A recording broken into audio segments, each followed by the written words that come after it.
issue definition, issue in a sentence, issue pronunciation, issue meaning.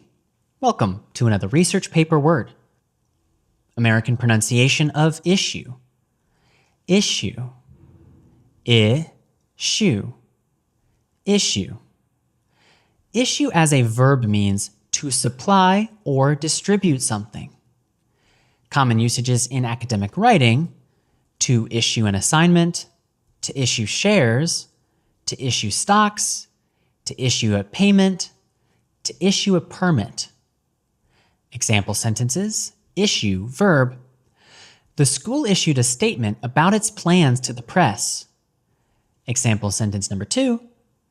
The new teaching style encouraged teachers to issue all homework assignments at the beginning of the semester.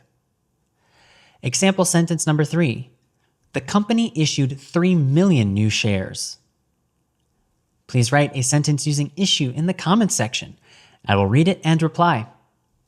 Now you know the pronunciation of issue, the meaning of issue, and issue example sentences. I'll see you in the next research paper word video.